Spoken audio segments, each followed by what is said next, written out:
Hello, my name is Daniel Yuck. Thank you for joining. I appreciate you, your time, and your support. In this video, I want to talk about how to go about identifying shapes when we are shading to build up a tattoo. In this video, I'm going to be demonstrating with these tattoo workbooks that I have that are available on my Amazon author page. Head on over to amazon.com, type in Daniel Yuck, or click the links in the description or pin comment down below to check them out on your end. Should you have any questions at all, I encourage you to please drop a comment down below. I'm going to do my best to assist you in the best possible direction.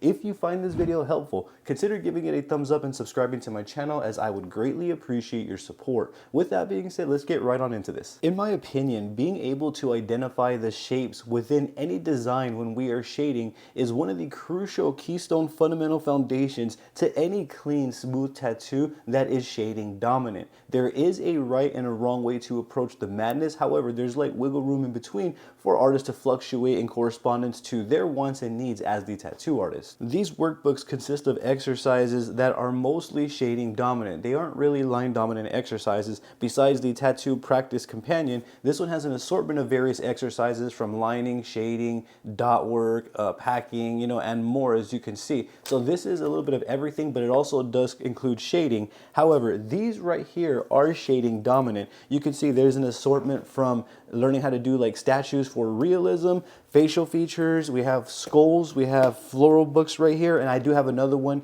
on the way that's going to be for wild roses, so be sure to look out for that. You can see there's one for wildlife textures, vehicle practice, and these are just the ones that I have right here available. There are more, just check them out on my Amazon author page. The first step that I take before I even start applying or even let alone turn my machine on is identify the shape. I have to identify the shape because if I don't know what direction I'm going to be shading in. So if I don't know what direction I'm going to be shading in, this is pretty much how we're going to get blotchy, patchy, inconsistent shading results. We have to have an idea as to why we are going to be applying shading, not only in terms of the gradients that we are going for, but we have to have an idea as to why we are going about applying shading in that specific area, moving in that specific direction. All of these questions must be accounted for, because if we can't answer these questions, essentially we are winging the shading process. And again, this is how we get that blotchy, patchy, inconsistent results. Let's start simple.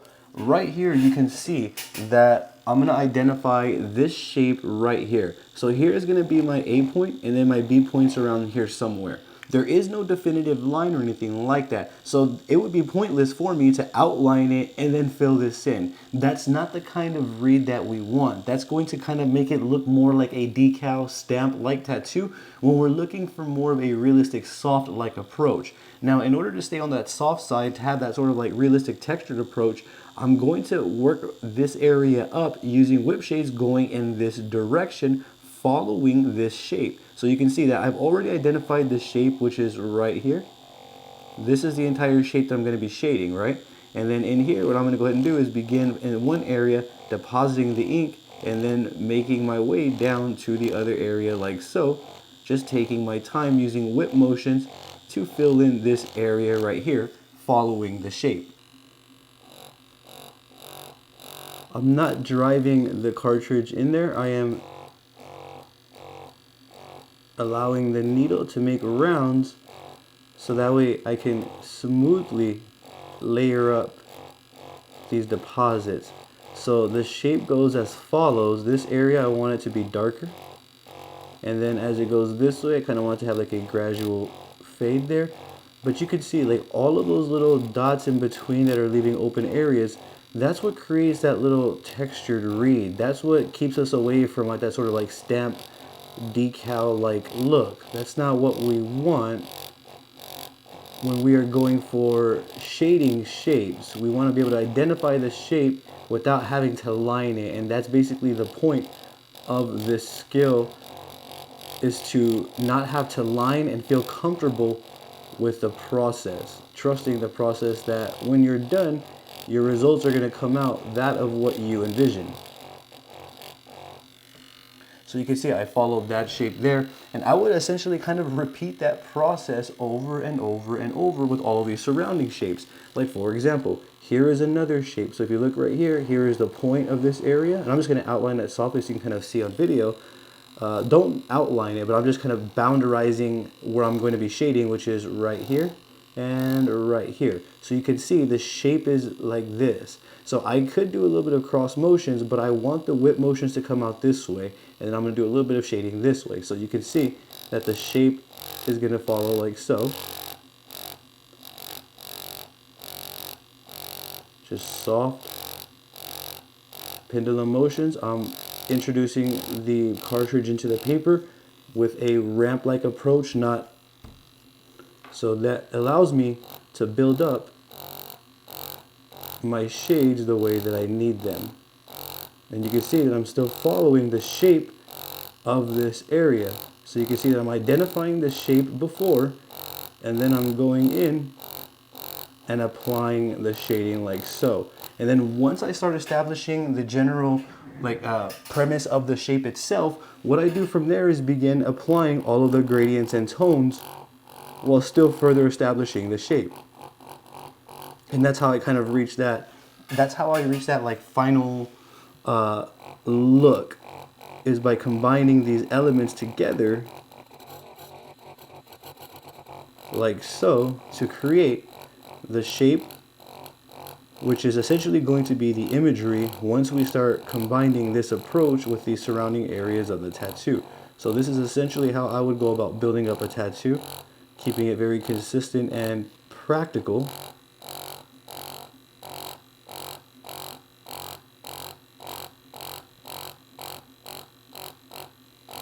Like so.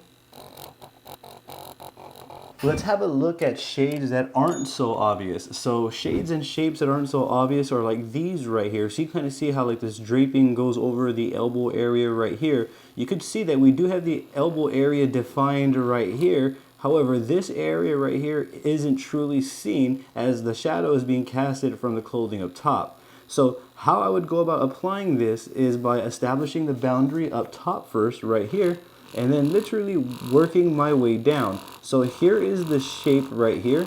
This is going to be the shape of the shade. And then from here, what I can do is I would use whip motions like so, starting in one direction to begin layering up this area. So I'll go like this. This is basically establishing the boundary that I'm not going to work past. That's also the darkest point of saturation, which is why it's going a little bit harder there on that boundary establishment. And then from here, I'm going to identify where I'm stopping, bringing this around, and then I'm going to go ahead and begin adding another layer. And you can kind of see now I'm adding the shape and building the shape because it's already been boundarized and established.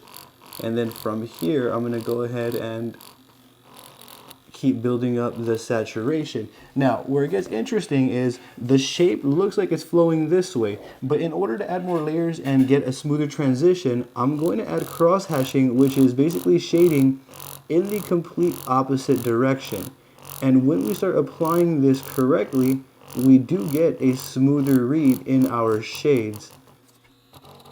And that would be the idea behind it. You always want to be able to identify the shape of the area that you are tattooing before you tattoo. Because if I'm not identifying this area, there's no way I'm going to basically be shading like this. And, I don't know when I'm going to stop. So we don't want that. We want to refrain from having to wing shading to any degree. And we always want to be able to identify the shapes. So I think being able to identify the shapes before you actually start shading is far more important or is just as important as knowing how to apply shading from a technical standpoint. So you can see that I'm adding cross hatching, kind of extending the shades a little bit. And then from here, I'm going to go ahead and bring this back down and begin kind of getting the full level of saturation and shape finalized. And that's exactly how I would approach the entire tattoo. I would just pay attention to the areas that I'm shading and then follow the shape and flow using the correct directional whip motions like this. And then I would just repeat that over and over for all of these surrounding areas. Paying attention to tone, placement, transitions, and all of that. Now, I can't necessarily teach you in this video how to identify each and every shape. That's actually an ongoing practice, and I'm still working on that as well, because the idea of identifying shapes is ever changing as our styles are evolving and as our skill sets are expanding. So that's where it becomes a little bit complex. So for example, we have some shapes right here that are a little bit more on the advanced end. You can see we have like bone structure right here, and then we have teeth structure right here. And the reason why these are a little bit more advanced is because of varying tones and how closely they are all together. So what that means is not only do we have to be accurate with the deposits, we have to really pinpoint the shapes in our head before we start going to apply them. So for example, a shape right here is going to be like this. So I see this area right here, and then I would essentially kind of deposit the ink like so. And then my machine's running really low, so it may look like I'm lining, but I'm not. I'm just brushing the ink into the skin, so that way I can be really accurate with where I'm depositing and following the shapes. So you can see that I'm going to go ahead and kind of just go back and forth using pendulum motions. And then from here, I'm going to go ahead and go this way. And like so. So you can see that I'm following the shape. There's no definitive like structure, like there's no like definitive circle or any familiar shapes. However, nonetheless, these are still shapes that I'm following. So you can see that I'm adding the little gradients right there in between the teeth after I've established these surrounding shapes. And then I'm going to kind of repeat that, moving my way on over to these surrounding areas. So essentially, I'm depositing what I am positively sure is absolutely there.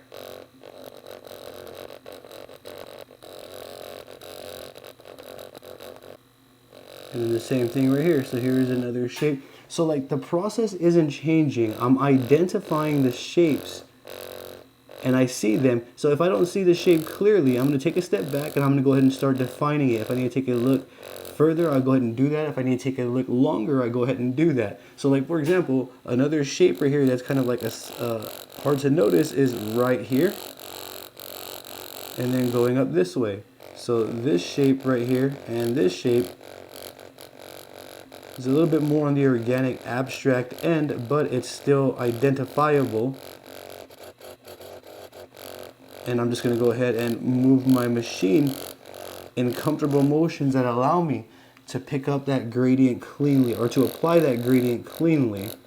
And then the same thing, I'm going to move down this way. You can see that I'm still focused on the shapes there that I'm seeing in the surrounding areas, and I'm still applying what I absolutely know is there. So the point of this video is to let you know that the technique of applying the shade will come over time. I really do feel like what's just as important is being able to identify what you need to shade, because if you're not taking the time to identify what you're going to shade, then you're probably going to be doing random motions in areas that don't really require those specific directional motions or movements, if that makes sense. So I'm just going to go ahead, and you can see that I'm making small whip motions, building up these areas slowly. On using a 3-round liner on fake skin or human skin, this is going to cause minimal damage to the skin once we've already mastered the technique. For just starting out and using a 3-round liner, it's going to be hit or miss always. So you can see still identifying the shapes just like that. And then same thing down here. This shape kind of continues right here, but very, very faint. So I'm just going to go over with a layer like so.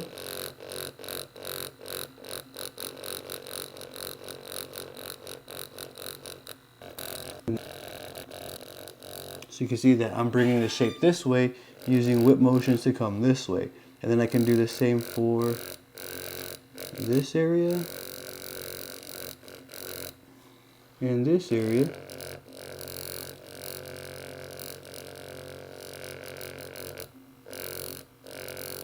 And I just go ahead and use whip motions, applying the shades this way, building up the gradients until I've reached the tones that I need and want. And that's literally it. Like you can see that I'm following the shapes. So on this side, you can see how my whip motions are going like this, while on this side, I was going like this. Essentially the opposite of each other. Very similar motions, but in opposite directions to get the shape and the form of what I am shading. Once we start thinking about the design in terms of shapes as opposed to shading only, it kind of opens up and changes. So like, for example, you can see like right here, here are some more areas that are kind of more on the abstract or organic side. And I'm gonna go ahead and kind of just hover over the boundary, which is right here. So that's the shape. We don't need to outline it and then fill it in. That's counterintuitive. It's gonna give us a horrible read when we're done. So what you would do is you would identify one area. So this is going to be my A point. Same thing like lining, but we're just moving to shading now.